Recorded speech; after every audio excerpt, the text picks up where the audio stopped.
E por que o fisioterapeuta deve dominar todo esse conhecimento? Dentro da terapia intensiva, você vai pegar pacientes com traumatismo crânioencefálico.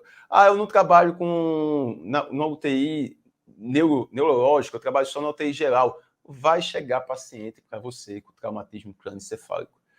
É difícil ter hospital que tem apenas aquele tipo de UTI de paciente neurológico, né? Vai ter, mas são poucos. A maioria vai ser hospitais gerais. E você, dentro da terapia intensiva, vai pegar esse tipo de paciente. E é um paciente jovem, muitas vezes jovem, que teve um acidente de carro, um acidente de moto, e que antes de estar aí na terapia intensiva não tinha nenhuma disfunção. E qualquer conduta que seja ruim para esse paciente vai piorar a sua funcionalidade após a alta da UTI. E o fisioterapeuta tem que sempre pensar isso, em função. O paciente tem que voltar, retornar ao que ele tinha antes. E também, quando você está gerando uma conduta com esse paciente, como ele está cheio de monitorização, se você fizer uma conduta que vai ser pior para o paciente, pode ir a pressão a pressão de pique pode ir lá em cima, pique, né? A pressão intracraniana pode ir lá em cima. Você pode ter uma baixa da perfusão cerebral, lesivo para o paciente. Pode ter uma piora do edema cerebral. O paciente pode agitar durante sua conduta. Eu vou aspirar ou não vou aspirar o paciente? Quando eu aspiro, a pressão intracraniana vai lá em cima. O que é que isso gera de acometimento para o paciente? O fisioterapeuta tem que saber isso para conseguir gerar esse atendimento com segurança. Não é só chegar lá e gerar uma conduta. Tem que entender, e é extremamente necessário ele dominar esse conhecimento de um paciente com traumatismo crânioencefálico. O conteúdo hoje vai estar um pouco extenso. Eu tentei simplificar o máximo que eu podia para a gente pegar só nessa fase aguda do paciente que chega na terapia intensiva, mas é muito conteúdo. Isso daí dá muito mais do que uma aula dentro do método fisioterapia intensiva, sendo dividido na parte de avaliação, da parte da ventilação mecânica, na parte da fisioterapia, mas a gente vai conseguir aqui passar um conhecimento que você consiga sair um pouco mais preparado, um pouco não, muito mais preparado após essa aula. Os mecanismos de lesão do paciente. A gente vai ter uma lesão cerebral que pode ser focal, então contusão, laceração e hemorragia intracraniana, ou um dano cerebral difuso, que vai ser causado por uma lesão mais impactante, levando ao resultado de lesão axonal difusa ou edema cerebral. A lesão focal pode progredir para uma lesão difusa? Pode. E ter esse controle, gerar o tratamento específico, não vai ser do fisioterapeuta, né? O médico vai ter o neurologista, vai ter o médico clínico lá que vão estar avaliando, mas você tem que entender isso daí para conseguir entender a fisiopatologia e entender melhor a ventilação mecânica. Nessa lesão primária, ocorre logo após outro impacto. Então, teve impacto, teve uma aceleração, desaceleração, você tem uma lesão primária. Lesão primária do paciente. A lesão secundária vai ser em decorrência do edema, da hipertensão intracraniana ou da isquemia cerebral levada pela lesão.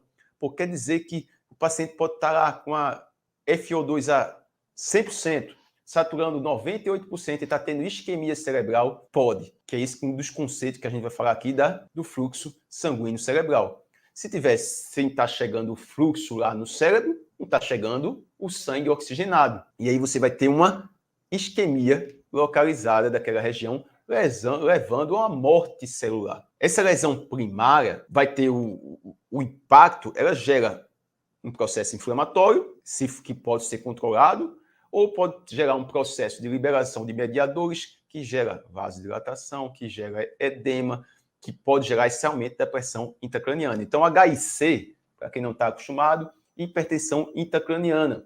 Quando você tem um aumento dessa pressão intracraniana, da PIC, e esse aumento é lesivo. Esse aumento é lesivo, o fisioterapeuta tem que ter cuidado para não piorar essa lesão. O paciente teve a lesão do traumatismo crânioencefálico, ele pode estar em respiração espontânea ou pode estar entubado. E aí você vai avaliar o paciente pela escala de coma de Glasgow. Ela é uma escala que vai classificar o traumatismo crânioencefálico de acordo com a avaliação clínica. Todo mundo é para ter decorado essa escala. Eu tenho que decorar, você vai repetir isso várias vezes com os seus pacientes, você vai estar fazendo várias vezes, você vai pegar. Não tem como você não pegar. Primeiro momento eu não estou atendendo ainda, estou começando agora, não estou gravando. Deixa aí separado, dentro dos seus... Quem sabe que eu falo aqui que você deve ter um caderninho que você anota todas as suas condutas, todos os dados que você tem. Então, deixa lá uma prancheta com as escalas que você mais utiliza. Então, na prancheta, você colocará escala de coma de Glasgow, escala de sedação, cálculo de mecânica, que você ainda está pegando. Depois, você vai nem precisar mais daquilo dali. Eu digo que para a escala de sedação, sempre eu olho. A gente tem várias escalas de sedação, a gente sempre está olhando ali para definir melhor. A escala de coma de Glasgow, de forma automática, você vai pegando, é falado, repetido várias vezes, você vai evoluir, vai ter que colocar. Então, é ideal você aprender. Como avaliar? Então, você vai avaliar o componente ocular, o paciente está com abertura ocular espontânea, se tem abertura estímulo doloroso, estímulo pressórico e não tem resposta. Você vai avaliar o componente verbal, então, se ele está orientado, confuso, palavras inapropriadas, emite sons e sem resposta.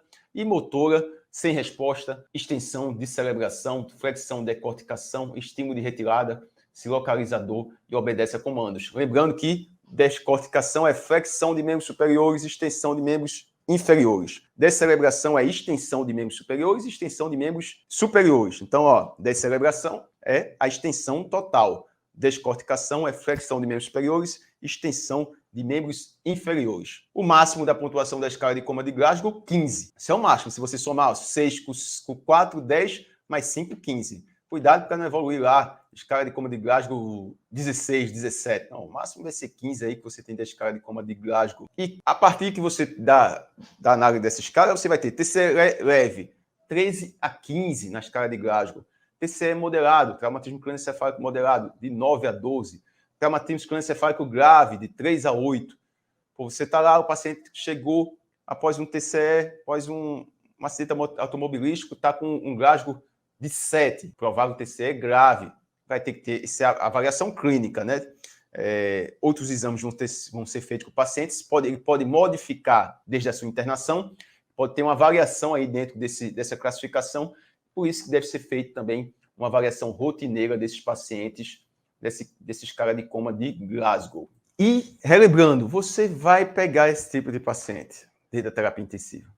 Esse é um estudo publicado na Revista Brasileira de Terapia Intensiva de 2021, que ele avaliou a incidência hospitalar de traumatismo crânioencefálico no Brasil nos últimos 10 anos. E a média de internações por ano é de 131 mil. 131 mil pessoas foram internadas por média de um ano, né? Por traumatismo crânioencefálico. Então, tenho que ter esse conhecimento. Eu não preciso estudar isso. Precisa. Isso é algo a mais, não é algo a mais, é extremamente necessário. E esse paciente é um paciente que tem que ter muita atenção dentro da terapia intensiva. Se você não tem atenção, o paciente pode ir a óbito e poderia ter sido prevenido essas complicações.